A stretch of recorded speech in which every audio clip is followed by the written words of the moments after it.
Hello, everyone. Welcome back to another episode of the Doctor Who and Autism series. Today, I'm joined with Aiden, and we're going to be speaking all things Doctor Who and autism. It's going to be a really nice chat to speak to you, Aiden. So, Aiden, thank you for joining me today, and I'm wanting to have a chat about Doctor Who and autism.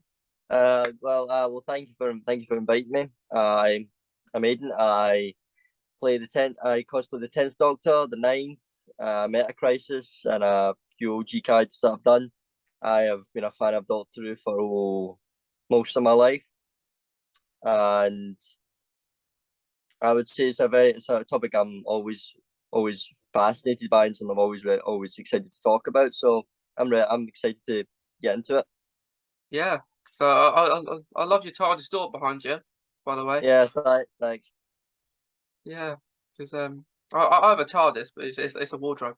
Um, Yeah, mine's like a couple of things, but it's got all my collectibles on it, so yeah, most of them. yeah.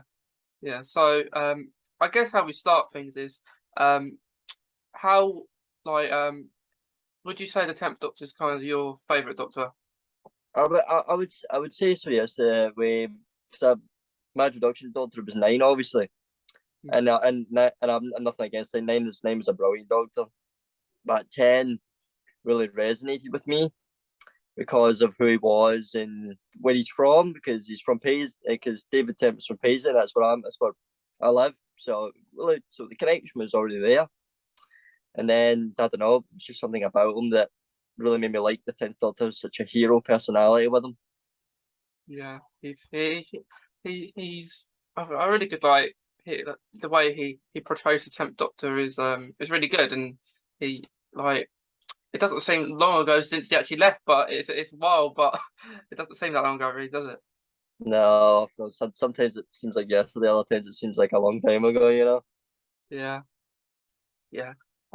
But are you looking forward to seeing him through like the 60th and stuff like that?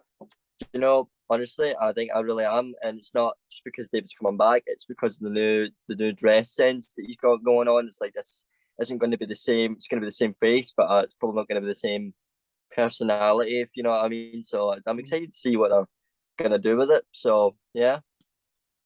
Yeah, in a way, like you think, oh, I might have to do another cosplayer of David Tennant as a different Doctor to get all the clothes and stuff like that.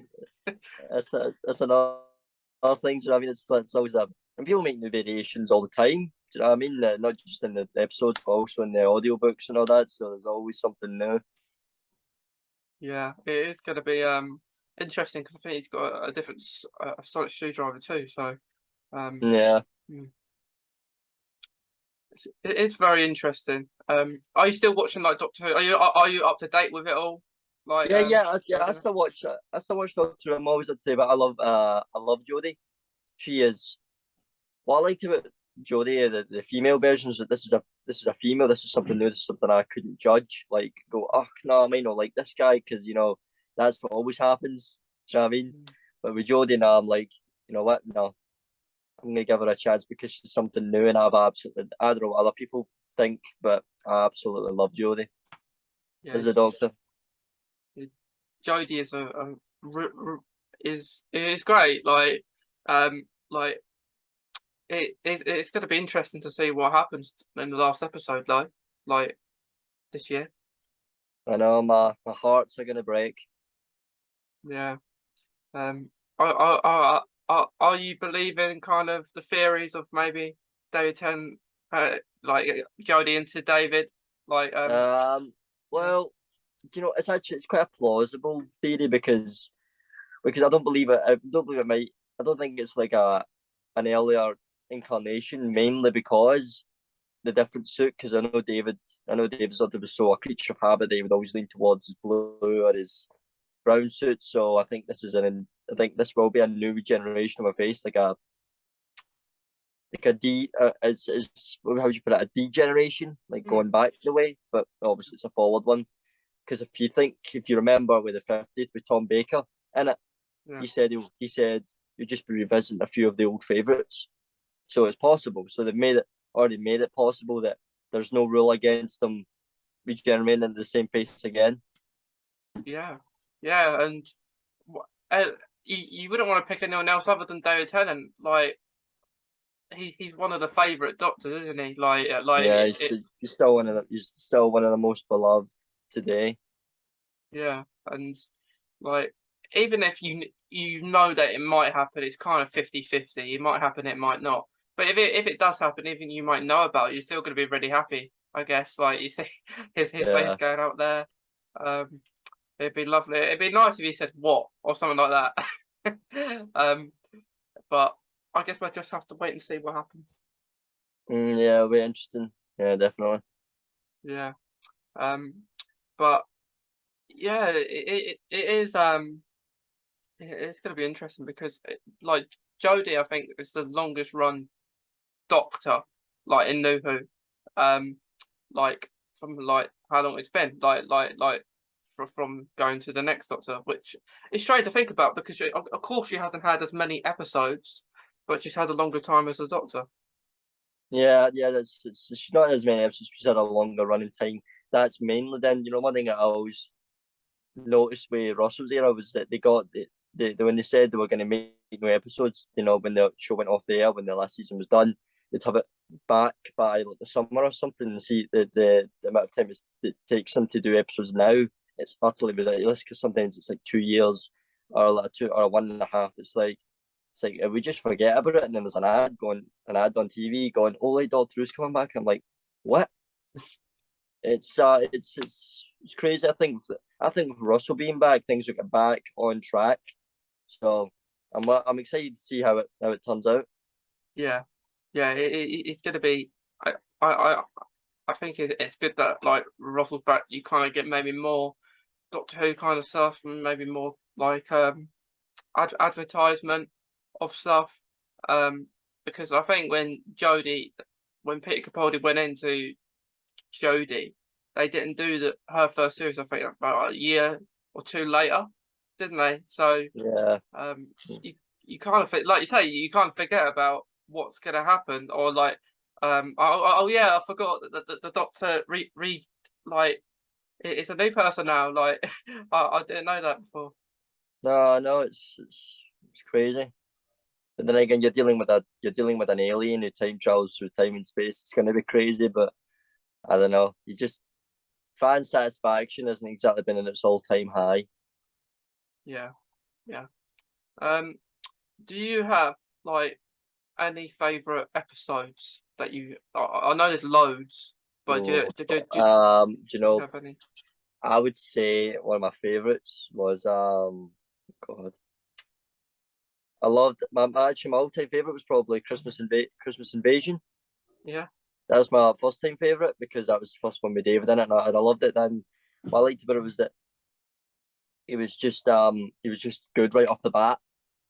It was right off the bat. It was so instant. The love, which was so rare. I know that.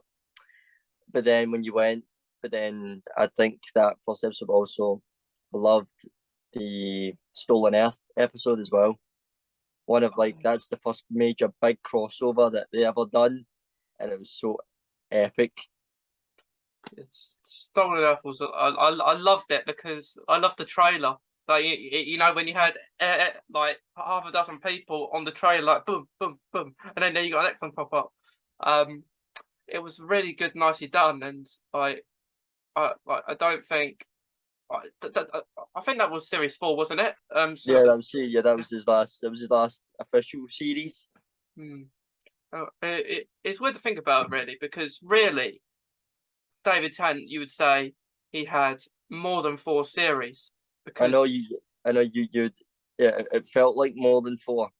yeah, because normally he had 20 episodes in those series 4, where normally you would have the 13. So if you maybe put that in half or maybe just over, maybe so he had 2, 3, 4.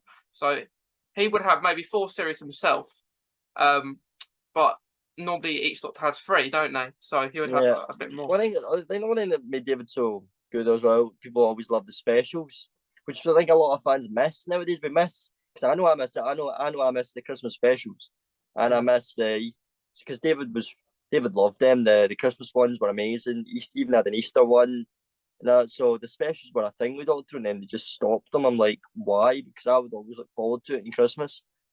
I would wake up, I'd get my presents in the morning on Christmas, but then I would look forward to the Doctor episode. That was the thing.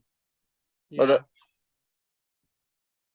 I was the same, you know. You'd wake up early, open your present, maybe have your Christmas dinner. Even sometimes you could maybe eat the Christmas dinner while it's on. Um, it was one of those things. And the New Year's, it's almost like you're not really looking forward to New Year's, are you? Because it's a new year. You think, oh, we got a new year. What we celebrating here? um, and yeah, and I haven't really been impressed with the New Year's specials, really. What about you? with the latest news, which I think Jodie's acting that's been on point. I don't know, not the the cast members or the companions, which is another thing. But the stories themselves, not to I'm not saying they were bad, but I'm not saying they weren't they were nowhere near David Tennant level. That's what I'll just say that. No. So it's like I don't know because that was Russell's baby. That was always his thing. He would always do the specials big. So Yeah, he kind of made them, didn't he? yeah, Um, yeah, it's gonna be really interesting what happens this year with like the festive specials, because it's Jodie's last episode, I believe, gonna be October time, I reckon. Um, Nothing's been confirmed yet, but I would have thought so. It's gonna be in October, and I wonder what's gonna happen. It's because they the 60th going to be the most of next year. So are they going to make that a New Year's Day special just because that's in 2023? Um, I think that might have more happen, and then maybe the end of next year we'll get a Christmas special. Or maybe. yeah. No, it's the thing. It's one of those things you just think it's one of the things we thought through that is so confusing is that the information is so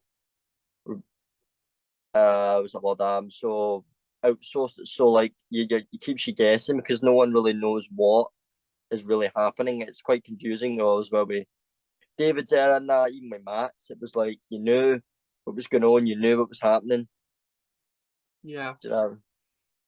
yeah. I, I, I, I kind of like when a series is like you know with Matt, like um like when I think it was like April kind of time, or um I kind of like when it's the series out then, not like Flux was like it was going into December time.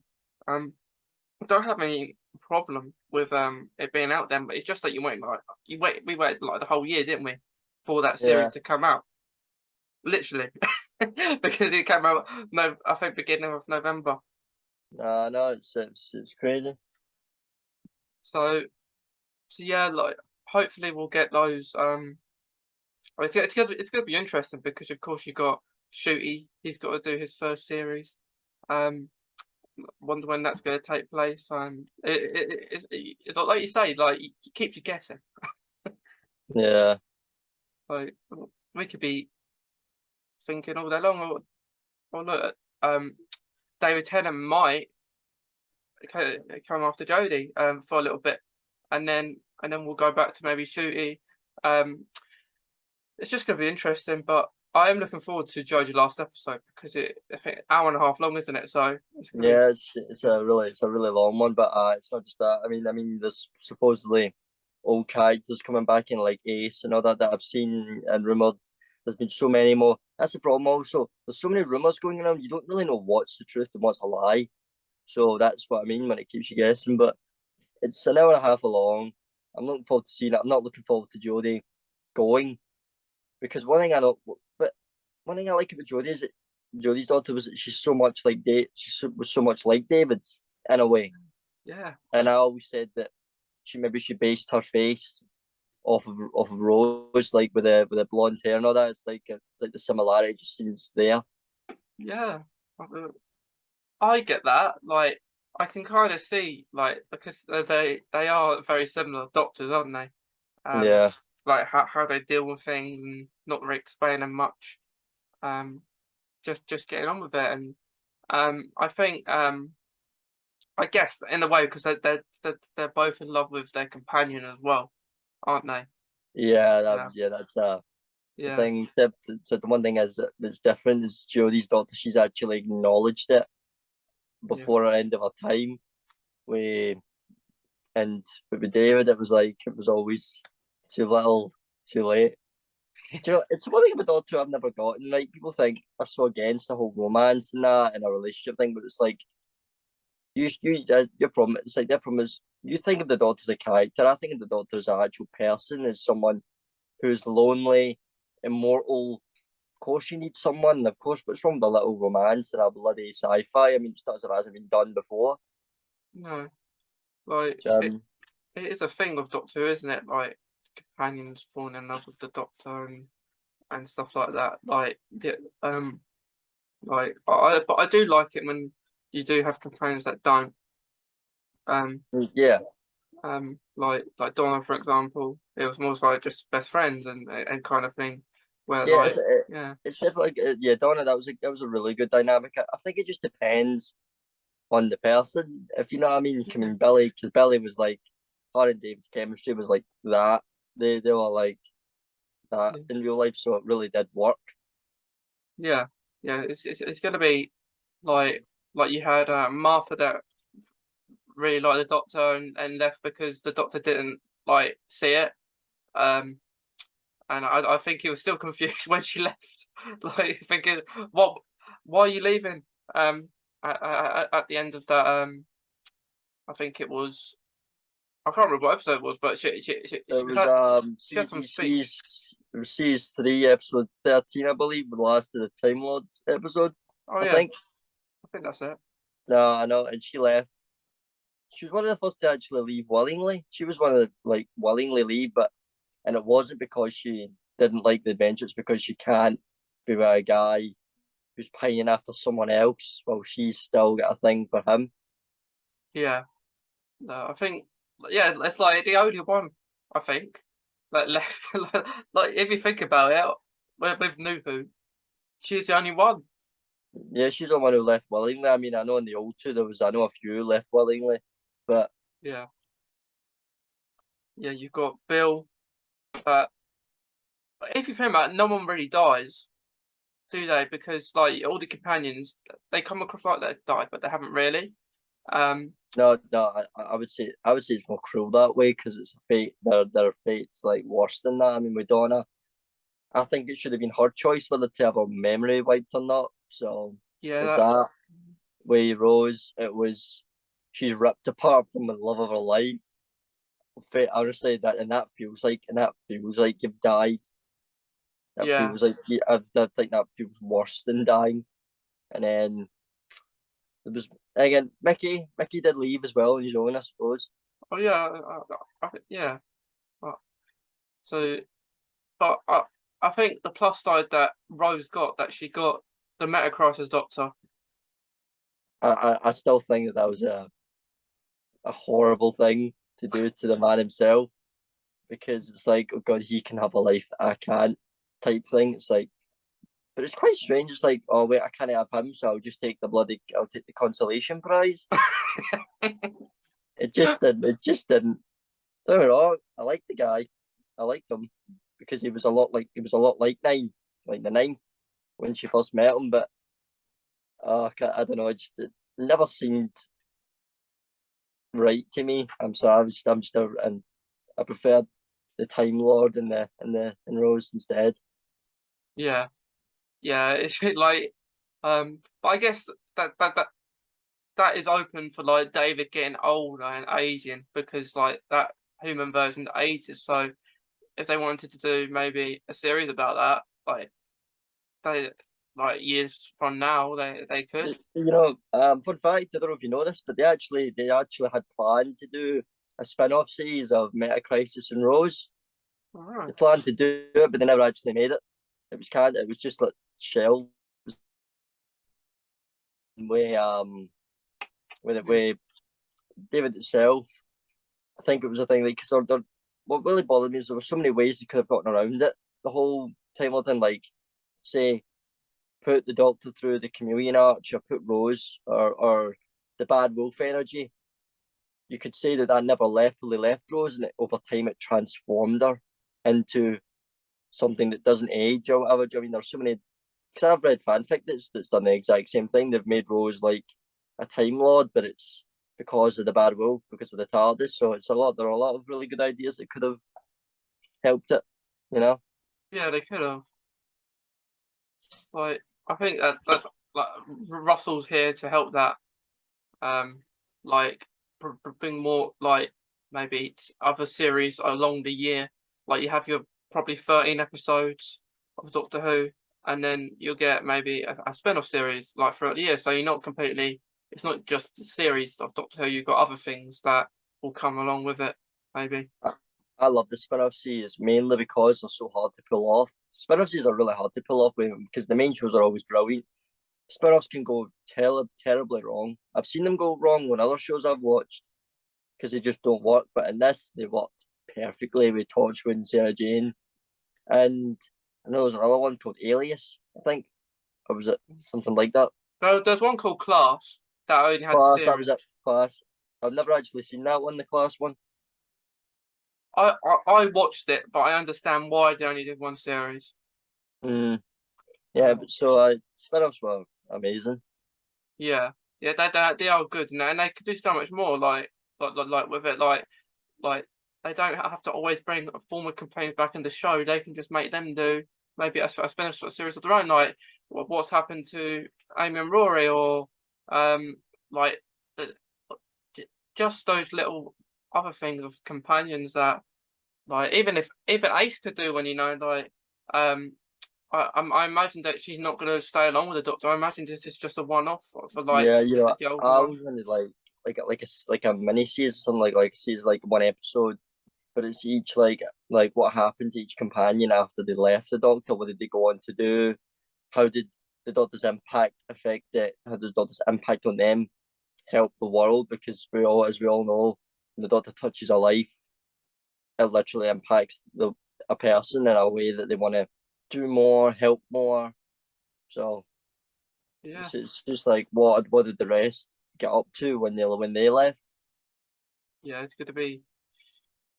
It's very exciting, like to see what like the future holds because I suppose we did fear like if they're like because the ratings are quite low at the moment with Doctor Who viewing and if it continued like that, kind of fear for the show like is it going to stop for a while? But I think which is why you brought Russell back, you brought David Tennant back, you brought Catherine Tate back because people are going to watch it. Not people are not watching it. It's just like we said before with the writing that it's not as good as like you say Yeah, the David Tennant days and like I feel like um if we get back to that kind of like back when it was like that um and in my personal opinion it didn't go downhill when Jodie started. I think it went a bit like before then.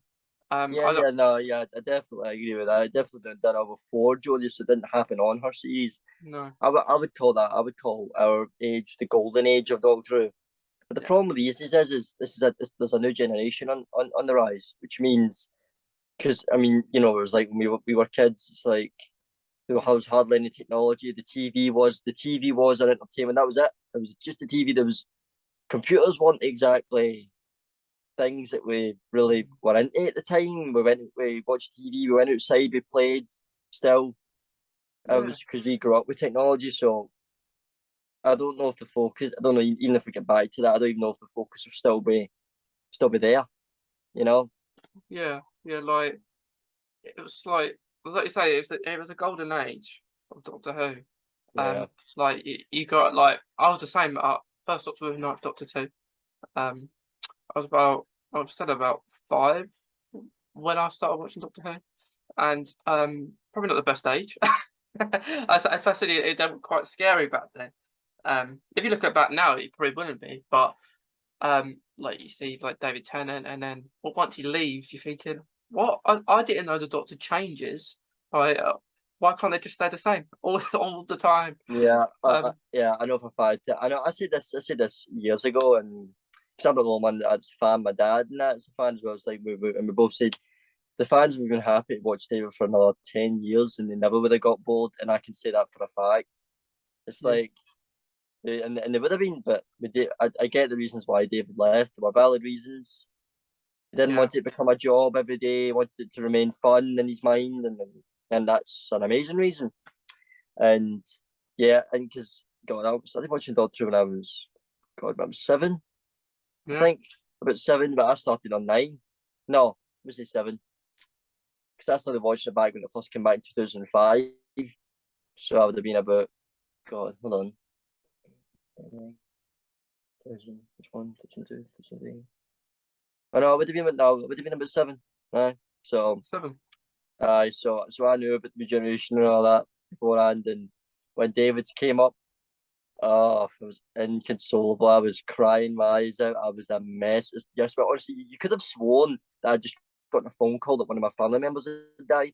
Yeah, You could have yeah, I sworn. know. You could have just sworn, and I was like, I was like that, couldn't breathe, type upset, crying. It was a mess. I felt like I was losing a part of me. I felt like I was losing a friend, which was ridiculous because they're not real. But I don't know. But I don't know, when you hang a lifeline on a show on a character for years to help you cope, comfort zone, it kind of becomes you. Then when they go, it's a horrible thing. It's not. It's what's worse is it's not even something you have a choice in. There's No. no choice in the matter. You just got to get over it. Yeah, you can't like we go back watching all of David's episodes on and off, but there's no like new ones. Like I think he could have done what Tom Baker done, gone on for a bit longer. I think he could have done that. Yeah, But in a way, I loved Matt afterwards. I did really like him. Like first episode, I was he was good at like yeah. I yeah. watched Matt. One thing, the first thing I thought about when I saw Matt on the scene, I was like, I feel sorry for the lad because trying to follow on for David is not possible. So he's going to be rubbish no matter what. I mean, not rubbish, but Yeah, it's good. Do you know what I I mean? know. And I got to give the guy, because this was a young boy who just got into acting because he was fresh out of it. He was just fresh in it. Hmm. So to put him in someone's shoes like that, to even take it on is brave. It's brave because you're going to get hate for it. You know that probably you never filled David's shoes, and you'll always be diminished because Yeah, you're never because then Russell left as well. So it's like you're coming in at a time when Doctor's really risky. Everything's changed. So I'd say Matt gave it his all. I'd say Matt's best series was his last one, which was a tragedy because the last season is when he really came into himself. I thought that's when you were. Do you know that thing you say when you say, "I can see all the previous Doctors in him"? yeah, Yeah, I yeah, mean that's that last series. I could see the dog. All I could see David, 9. I could see them all in him because that's when you finally captured the Doctors. Like the series before, there wasn't. There was no real impact yet. The last series was clearly his best, I would say. yeah, yeah. Well, I agree. Like I think it's the same with Peter Capaldi too. Like although it did go a bit downhill during his kind of being the Doctor, but like I think his last series was definitely special. You can see that he's doing his best. Then not that he wasn't before, but he's just the best series that he did. Um, and I think like I think you ask any Doctor, most of them will say their first ever episode is their favorite. Like I think we even if we was a Doctor, we'd probably say it because it's the first time you step onto that saying you're the Doctor. Uh, Yeah, yeah.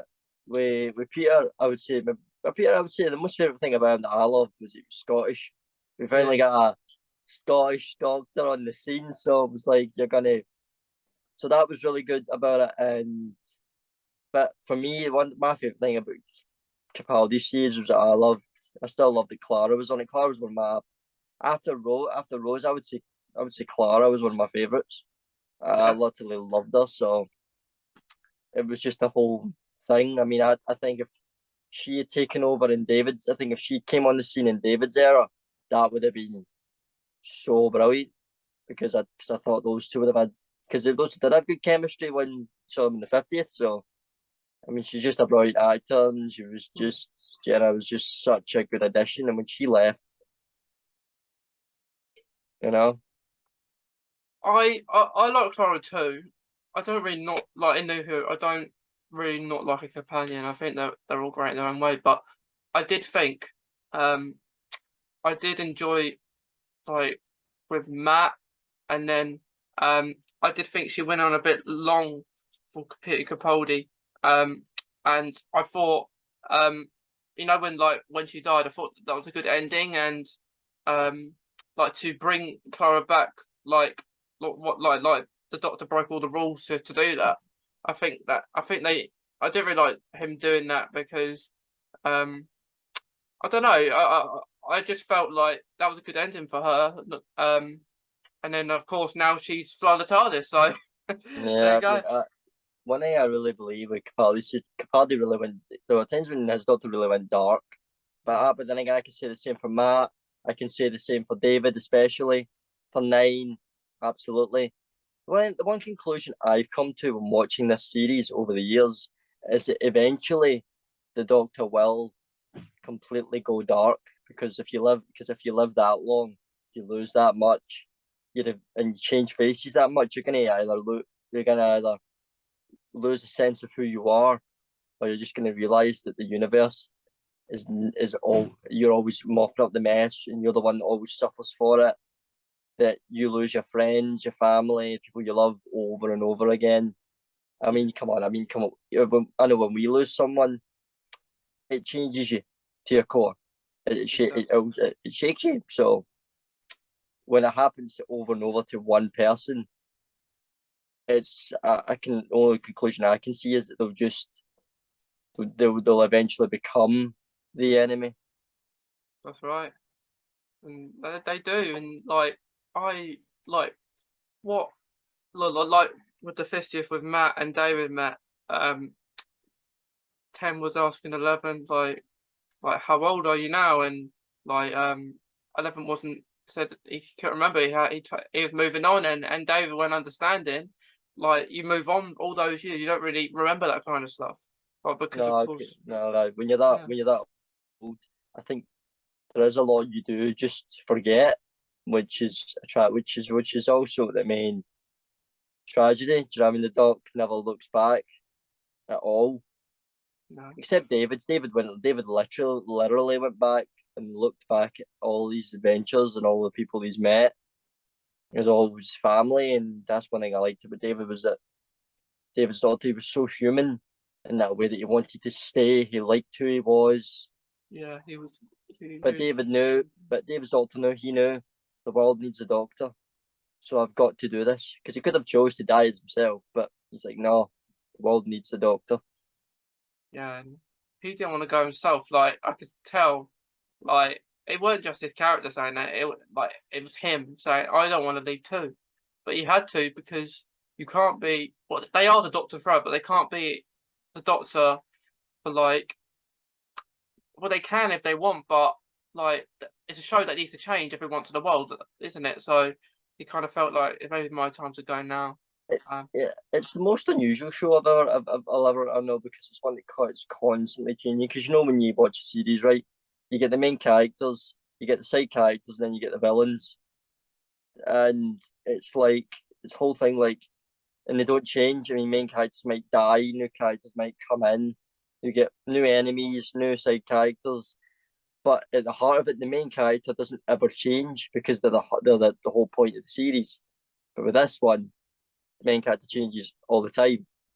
yeah, It's the most unusual show, and the reason that they started that was because I learned this a while ago actually. That it's because when Hartnell had gotten too old to do it, they had to think of a way to keep the show going because they all loved it. And I think, what if? And then they just thought, what if the Doctor was someone who changed his face? What if he regenerated all the time? They actually they put that in because William couldn't do it anymore, and the show was so popular. That's the reason why they done it.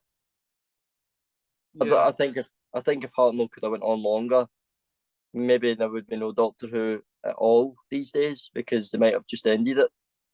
yeah. Well, they might have done that in the first place. So whoever had the idea that hang on, we can change this person to a different person, like.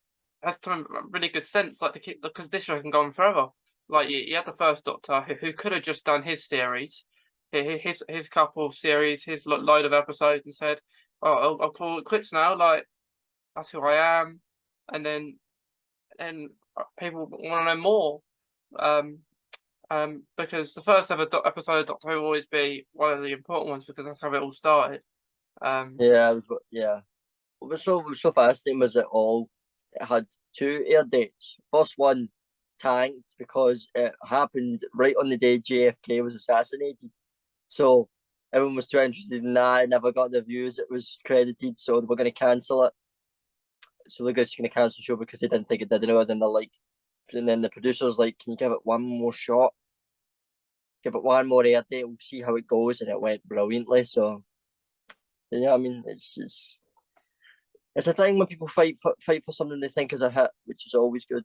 I mean, yeah, it is very good, and like within Doctor Who, I find quite a lot of people who are autistic are a big. There's a big community out there who have autism, that love the Doctor Who. yeah, and that's something I've been noticing actually. But the thing with me was I loved autism since I was 5, right? But I wasn't diagnosed with my autism until I was 13. Yeah, So that was after David had left, I think. Yeah. So actually it was just after, I think. So the thing with me was I never made that connection ever. And that and when I mean, like when when you get diagnosed, it's like it's a form of clarity. It's like yeah, you know why you act the way you do. There's a sense of right, I know who I am now, I know what, because when you don't know, you try and fix yourself, and and when you don't know that you literally can't. All you can do is adapt yeah, around it. So when I got my answer, I started looking back at my life, and I knew this makes so much. I'm like, this makes so much more sense now. Explains a lot of things, and then when it came to Doctor Who, well, it made sense that it's something like, well, when you're a kid with autism, it's like you gravitate towards one thing, you hold on to it, you make it your lifeline, and that, because I mean, it wasn't just because I obviously had autism. I mean, I had other problems that made it so easy just to lose myself in fantasy, and just be more in touch with all this. So it was I'd say my journey has been very transformative in a way. yeah, Sometimes I feel older than I actually am. I mean, I'm 23. I'm 23, and sometimes I feel like I'm 40 because of because I feel like I've been through more in in the last 20 odd year than I have than most people. yeah. I get that because you kind of do, don't you? Like I'm always getting told that I look older than I look, like people say to me. Um, but yeah, like it helps. Like I wasn't diagnosed with autism till I was 9. Um, so the David Tennant might have. Like, no, he wouldn't have. Oh, it would have been after David Tennant too. Um, I would have thought so. It might have been. Um, yeah, it would have been after. But yeah, like like it's not till like older than that. Like I realised that there's a community out there. Like because when I was at school, there wasn't many people that liked Doctor Who like me. Um, like it was very limited. Um, Me too. My school was all about wrestling and stuff and yeah, things like that. So it was never really something I was interested in, because it wasn't just that. I mean, I liked other shows that most people didn't, and I made the mistake of expressing it, which mm, made me the geek, which made me the one that was the target for yeah, bullying. Which was also one of my other problems that I had to contend with. me too. Yeah, Uh, 5. I mean, was a never really ever got salty. My teachers were useless, but there were times when they thought I was a troublemaker, and I wasn't, because where autistic sometimes where we can be brutally honest. yeah, I mean, with the type of we don't. When I was a kid, I didn't understand the concept between lying and the truth. Like, so it's bad to lie. So I didn't understand that it's bad to lie, but it's not always good to tell the truth either.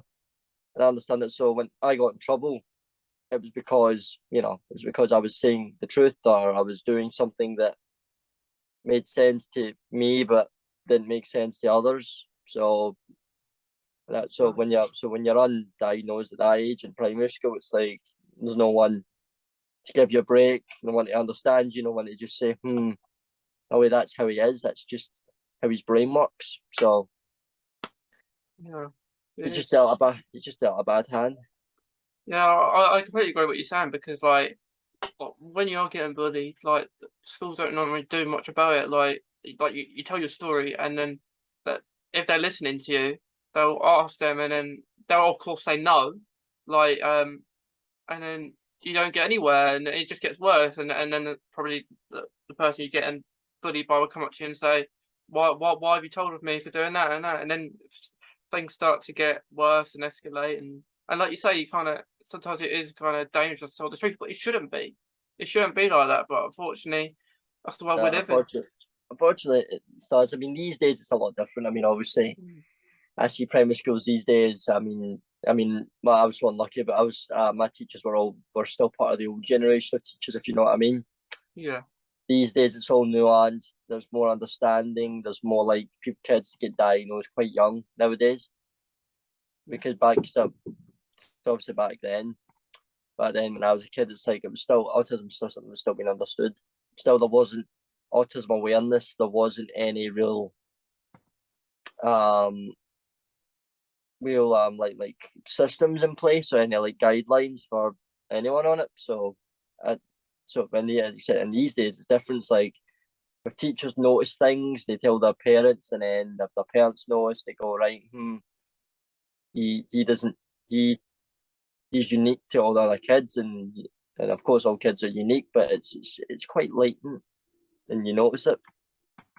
Yeah. And then after that, and then you get diagnosed, and then it's like you're diagnosed. I would say the younger you are diagnosed, the better for your life it is. The older you're diagnosed, well, think about it, it's less.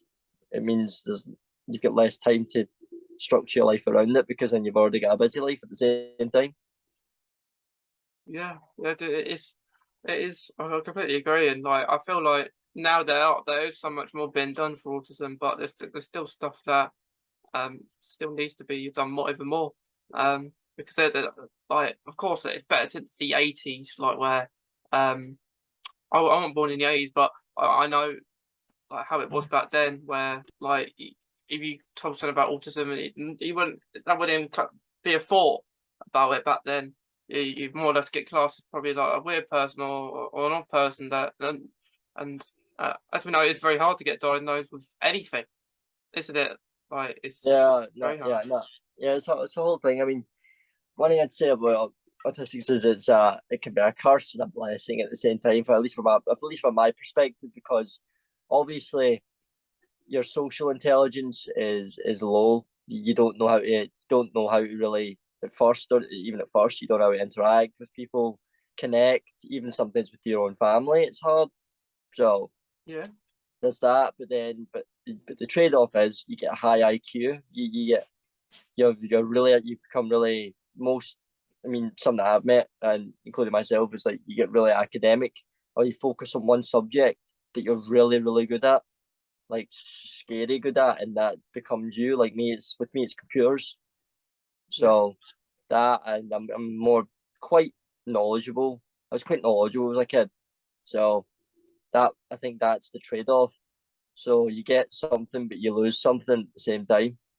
Me too. Yeah, like I guess you will like if you're interested in something, you'll be really knowledgeable about it, and then like now for Doctor Who, for example, you could tell like if you can maybe tell like all the episodes, maybe series one in order or something. I don't know. But yeah, but back when I was in like primary school, it was all about like like collecting the football cards and stuff like people trading that kind of stuff. Um, and I guess like, the thing is when you're at school, you try and get like you try and get involved with people and collect stuff that other people collected just so you're in a certain friendship group. Yeah. Or you just try and fit in. Yeah. Yeah, I used to do the same. I mean, I used to collect Pokemon cards, and but I think is I didn't even like Pokemon. I didn't, and when it came to I tell you, there was a critical point in my life, and I've realised this now. At the time, I only had one shelf full of collectibles, just one. I've got like dozens now. But with me, I looked at my stuff, and I'm like, I'm gonna change what I'm entirely. I'm gonna throw all my stuff. I'm gonna collect rest, and I'm just gonna try and be like every other normal kid. But there was a moment I paused, and I went, no, no, I am not gonna change who I am to fit in with other people. I'm not gonna do that. I'm gonna stick with who I am because that's who I am, and to this day, I've never regretted that decision. I mean, don't get me wrong, it was hard. It was really, really hard at times to I mean, you'll obviously know something you just want to fit in so badly, Yeah. and you end up and you just and when you try and the funny thing was even when you tried to, you made mistakes. Yeah. Like with autism, like when you're younger, not like asking for help and stuff like that, and worrying about what other people think. But now I'm kind of in that mind where I don't really care what other people think if they don't like me or they don't want to know me. Like I kind of just Yeah, like that's I know you mean that's their problem, that's their loss. Do you know what I mean? I mean, you know what I think it's so freeing in a way to not give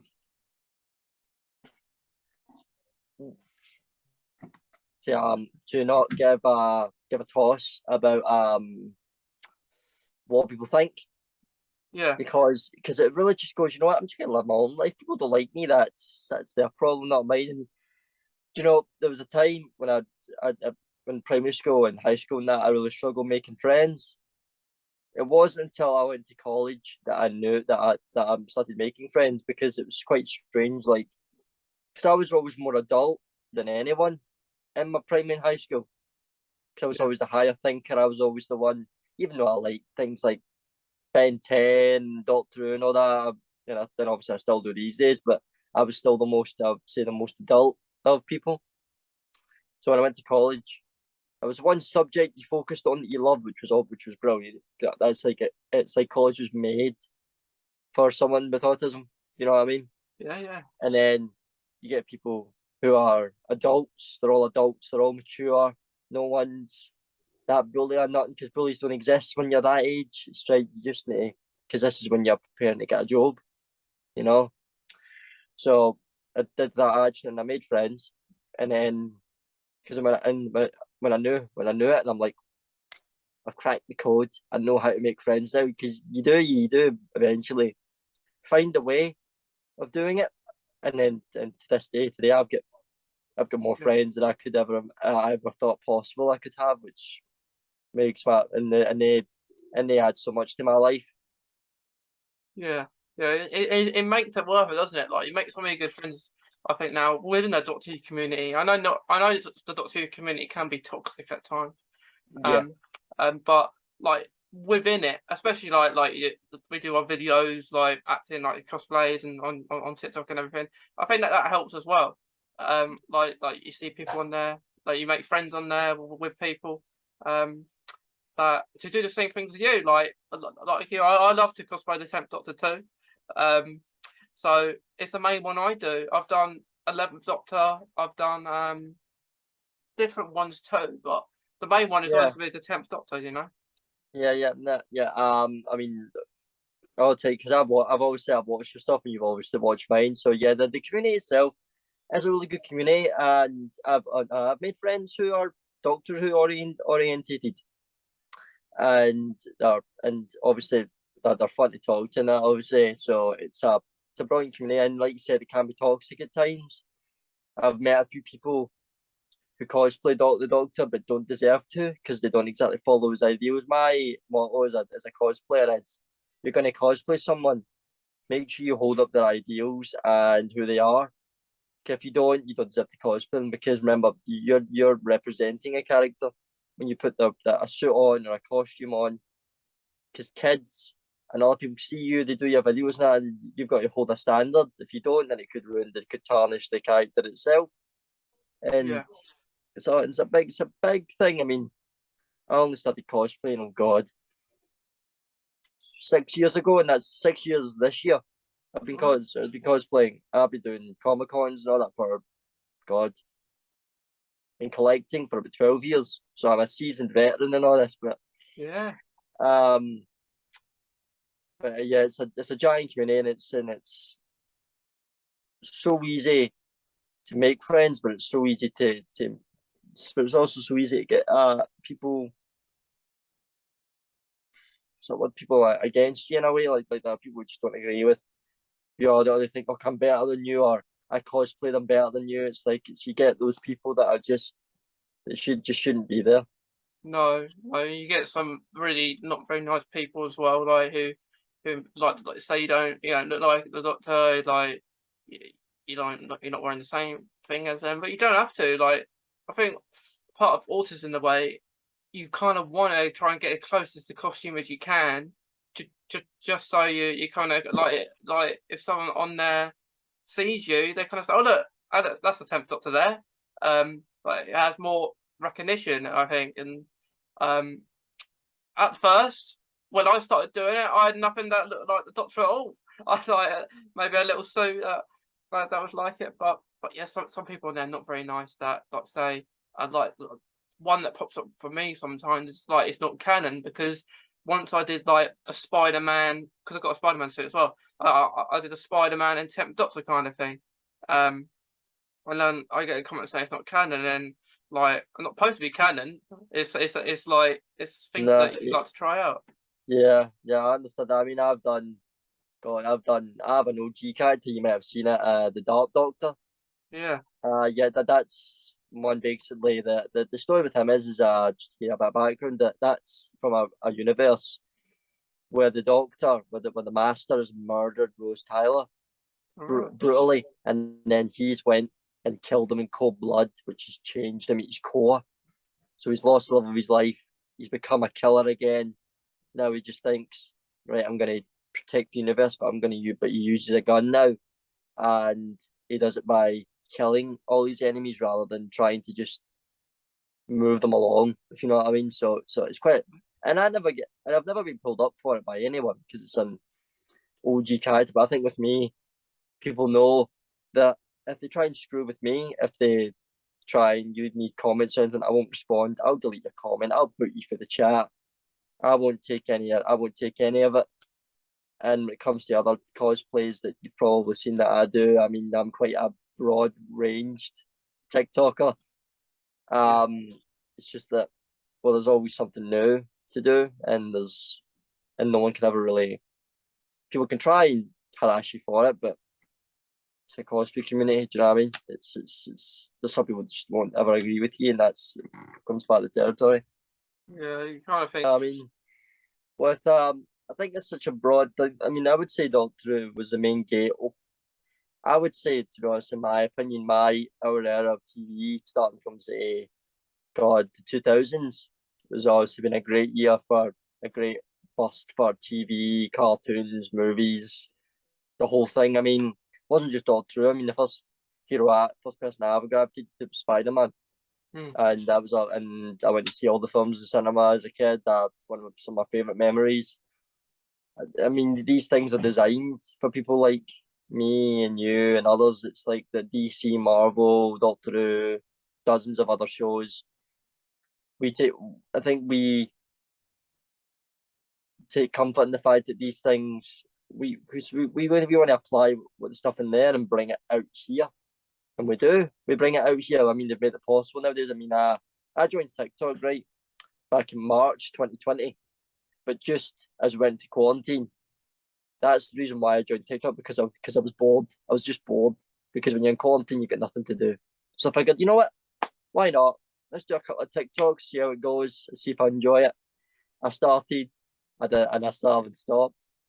And it's become a thing where it's this giant community of not just all true cosplayers, but cosplayers galore. And I know I've met four. I've made four good friends. I made four good friends that I have over TikTok. Yeah. And not just that, I mean, it reaches me to other great people like yourself who contact me and want to talk to me and get my perspective on things, which is always appreciated. So it's I would say that technology makes it even easier these days, but it can also make it more overwhelming at times as well. And I know that, I mean, not for me, but I know for other people it does. Yeah, it is like, it is hard to, I guess, make friends, really, isn't it? Like, like in ways like uh, I've met people on TikTok, and it's good, you know, because like like you, like I won't always know if a person has autism or not, or because within the podcast, it's not with a it's not just based on autism. It's all different things. Like talk about mental health, talk about um chronic illnesses too.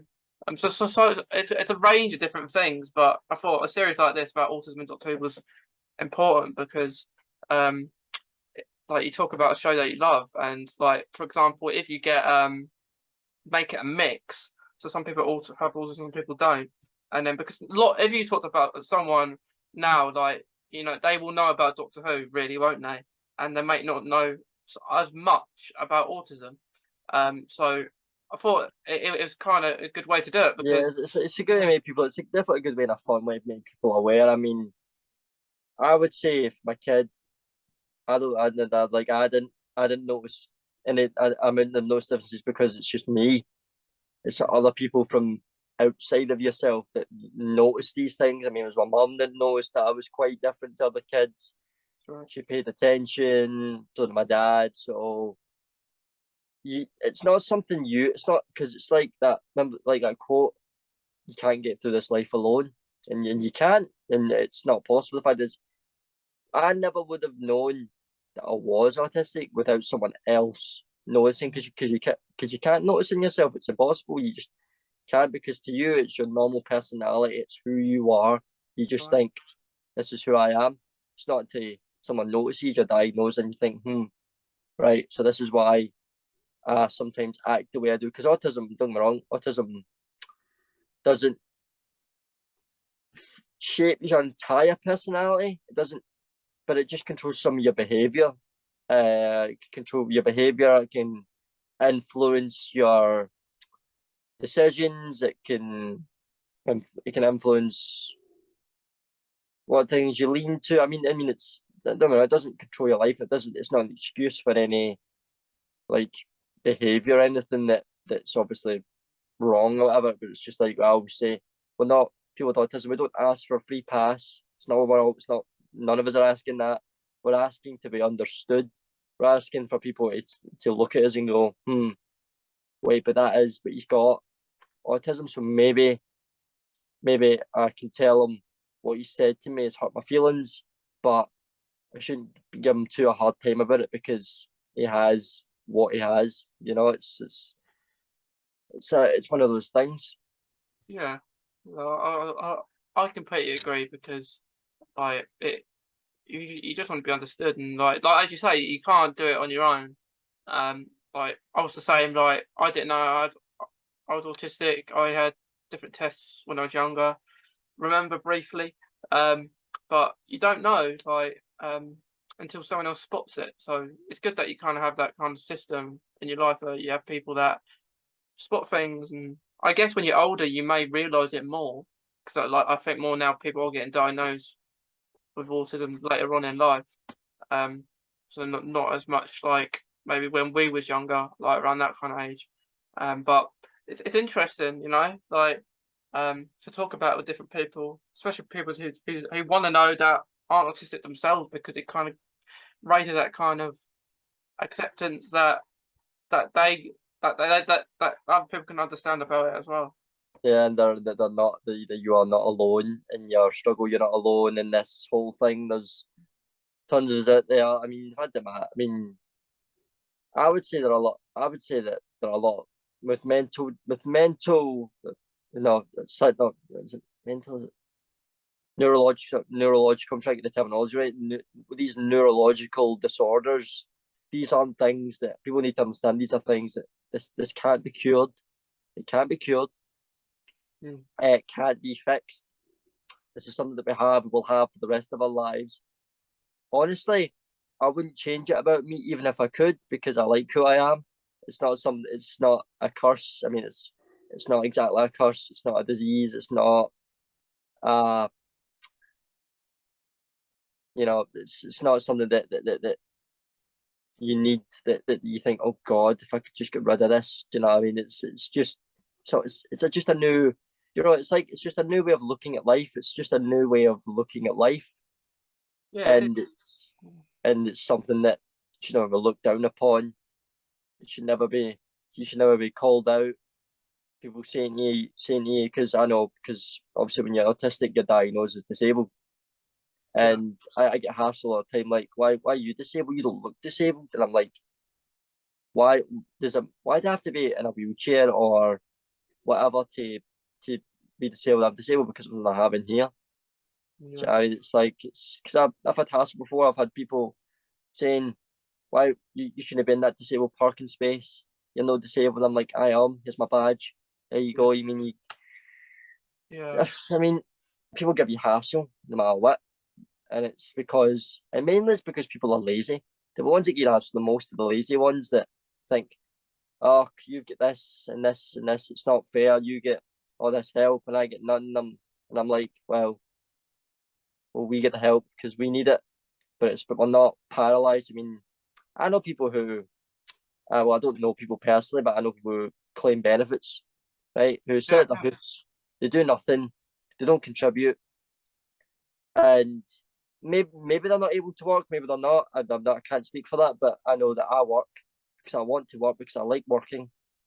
It's just that there is no real excuse to not do something, but you should never be chastised for what you have, you know? yeah. I completely agree because, like, it's just like people make assumptions like that you're not in the wheelchair, you have to be in the wheelchair and stuff like that, and like like you just can tell though, when people look at you if you're going into the disabled toilet, and you have every right to go in it. I know people that go in it aren't disabled. I can imagine people do it because maybe the public toilets are full and they just want to go to the toilet themselves, but um people can walk and do stuff when they're not disabled too. So I think I think because they have that, like, not every thing is visible. So I think it's good when they have that on the toilet and about, because it kind of raises the awareness. If people want to see it, that not everything is. No, I mean, sometimes, I mean, do you ever feel like when you go out and that you feel like you have to wear a shirt that says I am autistic? You ever Yeah, feel like that? yeah. You do sometimes, and like I do have it. Where people, it shouldn't be the case. Like, we shouldn't kind of have to explain ourselves to other people because No, no, I know, because I've got a friend who's autistic as well. He's higher on the spectrum than I am. mm, Because I have Asperger's, so but it's not as but it's more you get on the spectrum more severe than me. He really struggles with thinking before he speaks. Because he says some because he can say some really hurtful things, but see, if you know him, you know that it's what he's got. It's who he is. You understand it.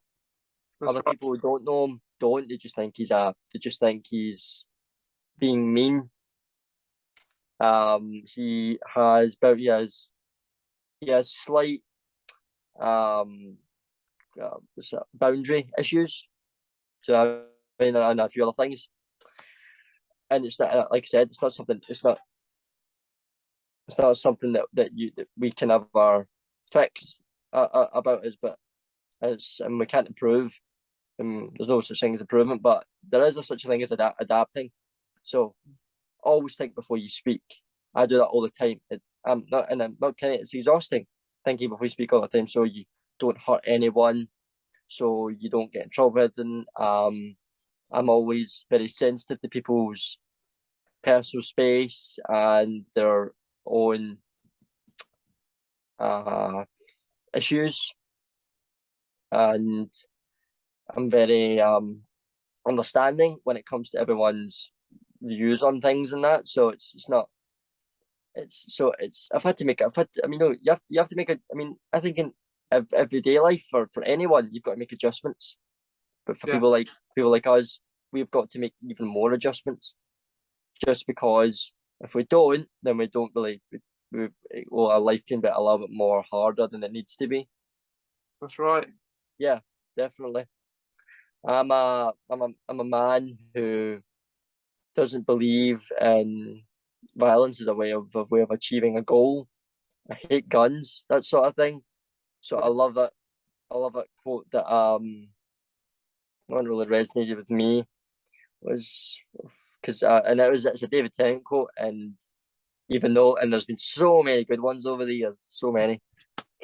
Um, the one I go for is the one the doctor's daughter. Mm. Mm. Oh no, actually actually no, that isn't it. It's the one in the Lazarus experiment where he goes what he says is he goes I'm old enough to know that a longer life isn't always a better one. In the Okay. end, you just get tired of the struggle. That Yeah, speech. yeah. It resonates with me because he says some of these people live more than 20 years than us doing 80. So the time that matters, it's the person itself, and that resonates with me. I like that quote because he's right.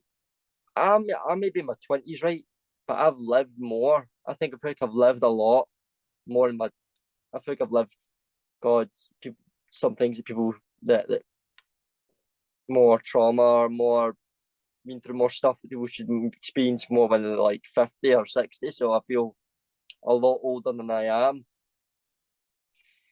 And obviously, then it talks about the certainty of ending up alone. It's like it really made me realize, oh wait, I need friends, I need people.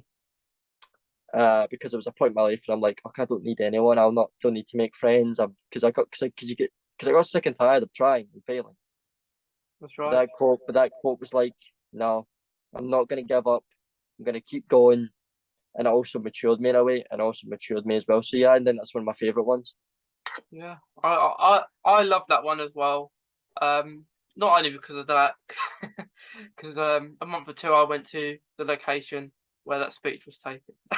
Oh, really? Um, That's good. yeah, In the church. yeah, in the church. I was allowed up in the piano as well, so like where David Tennant sat. So I love that, bro. And like it didn't look all empty like it did in the episode because it's like a church. Like they had all the seats there, of course.